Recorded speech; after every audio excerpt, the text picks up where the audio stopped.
سلام دوستان، خیلی خوش اومدید به یک ویدیو دیگه. این قسمت میخوایم به اسکیما در وردپرس بپردازیم که اسکیما چیست. حالا یک ویدیو مجزا و جداگانه براش میگیرم برای اینکه فعالسازی کنیم اون رو توی افزونه رنگمز. حالا تو این ویدیو قراره به این بپردازیم که اسکیما چیست، چی کاربردی داره، برای چی کلا استفاده میشه.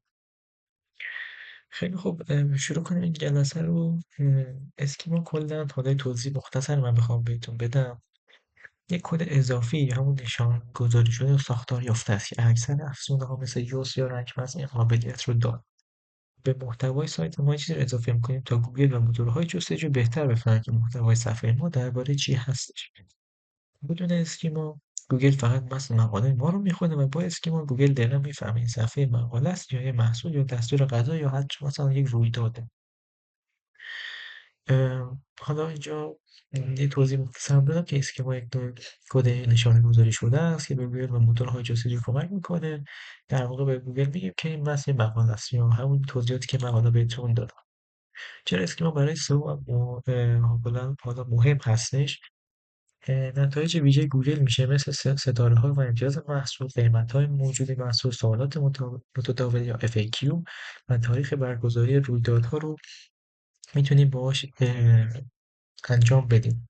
نرخ کلیک سایت رو افزایش پیدا می‌کنه چون نتیجه شما تو گوگل جذاب‌تر دیده میشه و یه جورایی حالا جلب توجه بیشتری رو میکنه.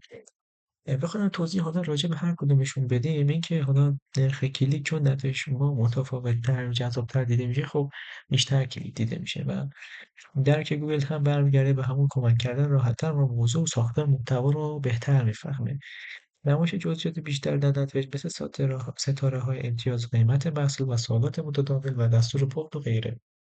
هم مزیت رقابتی که داره، بیشتر سایت‌ها هنوز از اسکیمای درست استفاده نمی‌کنن و خب این رو ما رو متمایز می‌کنه. انواع رایج اسکیما هم که حالا پروداکت‌ها هستن، FAQ، هاو و ایونت و لوکال بیزنس‌ها که برای معرفی کسب و کارهای محلی و کاری و غیره استفاده میشه.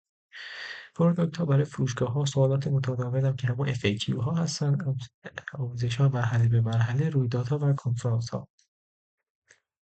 اه، حالا بحث آرتیکل ها و بلاگ پستینگ هم که هستش، من یادم رفته وارد اینجا کنم. سوالات متداول، آموزش هایی که حالا مراحل تشغیل مشخص دارن، رویدادها و ایونت ها.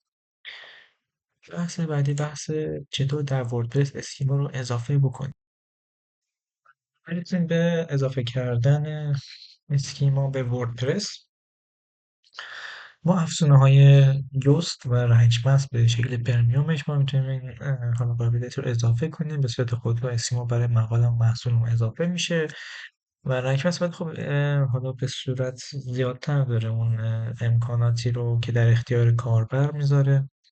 انواع اسکیما که باشون صحبت کردیم و حالا میتونیم کدنویسی جیسون هم بنویسیم و توی بخش هد یا قسمت‌های سایت یا داخل خود محتوا هم بزنیم. ولی خب ما حالا بحثمون توی بحث وردپرس هستش که افزونه‌های یوست و رنگمز این کار رو برای ما آسان‌تر کردن. حالا پیشنهاد من افزونه رنگمز هستش و افزونه‌های بررسی اسکیما هم که می‌بینید که من دو تاشو اینجا براتون گذاشتم: استراکچر دیتا تستینگ تول و ریزالت تست. و یک جمع‌بندی که ما بخوایم بکنیم در کلیت حالا این بخش ویدیو که صحبت کردیم، اسکیما باعث میشه که محتوای ما بهتر درک بشه و بهتر دیده بشه و جلب توجه کنه و نرخ اون CTR کلیک ما رو افزایش بده. نتایج گوگل با ستاره و قیمت و FAQ و جذاب‌تر دیده میشن و قطعا توی سئو سایت ما تاثیر داره. و بهترین راه استفاده از افزونه‌هایی هم که مثل رنگمز و اسکیما پرو هستش که من همیشه رنگمز رو ترجیح دادم و پیشنهاد من هم به شما افزوده رنگمز هستش که تا اینجای کار با ما همراه بودید. چنل ما رو سابسکرایب و زنگ بوده رو هم فعال کنید. سوالی چیزی دارید داخل کامنت ها حتما بنویسید و کانال ما رو به دوستاتون معرفی بکنید تا حالا در کنار هم دیگه سئو و طراحی سایت و هر چیزی که مربوط به طراحی سایت و بالا بردن سایت میشه رو بقیه یاد بگیرید. خیلی ممنون که تا اینجای کار با ما همراه بودید.